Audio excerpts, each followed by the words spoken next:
Hello everyone, welcome back to my channel. তোমরা সবাই কেমন আছো? আমি এখন ভালো আছি। আগে আমি ভালো ছিলাম না কিছুদিন আগে পর্যন্ত, সেটা আমি তোমাদের সাথে পরে শেয়ার করছি কেন। আর অনেক দিন পর তোমাদের সাথে কথা হচ্ছে একটা বড় ভ্লগে। তো আজকে আমি সকালবেলা ঘুম থেকে উঠে সব বাসি কাজ সেরে এখন আমি রান্নাঘরে চলে এসেছি। একটা ডিমের অমলেট করে নেব। অ্যাকচুয়ালি জল ঢালা ভাত খাবো সকালবেলা। এই গরমে না পেটটাও গড়বড় করছে। যদি জল ঢালা ভাত খাই তাহলে পেটটা একটু রিল্যাক্স ফিল করবে, তাই জন্য জল ঢালা ভাত খাবো সকালবেলা ডিমের অমলেট দিয়ে। আর আমি এই কয়দিন কোনো লং ভিডিও আনতে পারিনি, শর্ট ভিডিও এনেছি তোমাদের জন্য। কেননা আমার বাবির প্রচণ্ড জ্বর ছিল, আর সন্তানের জ্বর হলে, শরীর খারাপ হলে মায়েদের কি অবস্থা হয় তোমরা বুঝতেই পারছো। প্রথম মা হয়েছি তো, আর আমার বাবি একদমই ছোট, এর জন্য বাবিকে নিয়ে প্রচণ্ড ইনসিকিউর ফিল করি। এই একটা সপ্তাহ বাবি তো খুবই কষ্ট পেয়েছে, আর আমার ওপর দিয়েও যা গেছে সেটা আমার বাড়ির লোকরা জানে। আমার মার বোন তো এসেছিল 2 দিন আমাদের বাড়িতে। অ্যাকচুয়ালি ওর শরীর খারাপ ছিল, তো এত আমরা কেউ হ্যান্ডেল করতে পারছিলাম না। আমার মা একটু ওকে ভালো হ্যান্ডেল করতে পারে, তাই জন্য মা এসেছিল। তো এইসব কথা এখন বাদ দিই, ব্লগে ফিরে আসি। এসেছো আজকে? দেশি মুরগির মাংস। ও ঠিক আছে, রাখো, বেসিনে রাখো। যাও, খাবা না কিছু? যাও ভাগো। ও মা, এগুলো কি গো? এগুলি মুরগির ডিম পারে নাই, পারবো বলে কাটা হয়ে গেছে। কাজ করো না।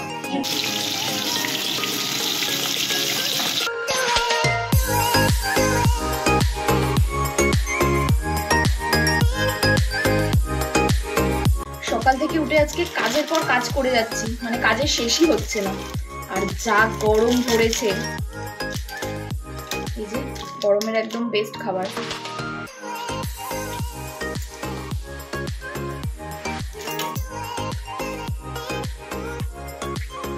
আমি ম্যাঙ্গো ফ্লেভার খুব একটা পছন্দ করি না, বাট ফ্রিজে ছিল তাই খেয়ে নিচ্ছি। ফ্রিজে যা থাকে সব আমি খেয়ে নিই, কারোর জন্য রাখি।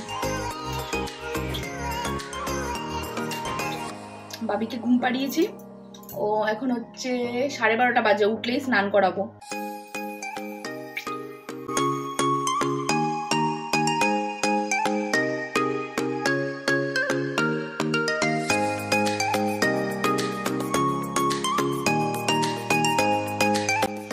আজকে তো দেখলেই দেশি মুরগির মাংস নিয়ে এসেছে, তো মা এখন রান্না করছে। এখন যদি মাকে দেখাই না, মা আমাকে এক থাপ্পড় মারবে। মার অবস্থা একদম বেহাল, গরমে ভীষণ গরম। যে রান্না করছে সেই বুঝছে কতটা জ্বালা।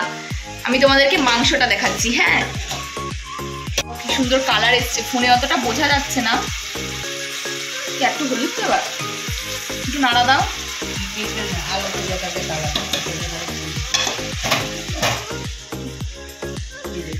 তোমার এত কড়াই থাকতে তুমি এই কড়াইতে রান্না করো কেন গো? এটাই ভালো লাগে আমার, এটাই। ঠিক আছে, রান্না করো। কড়াই অনেক। কাকে দেখে হাসছিস? শুধু আমাকে দেখে হাসবি, বাবাকে দেখে হাসবি না, আমার হিংসা হয়।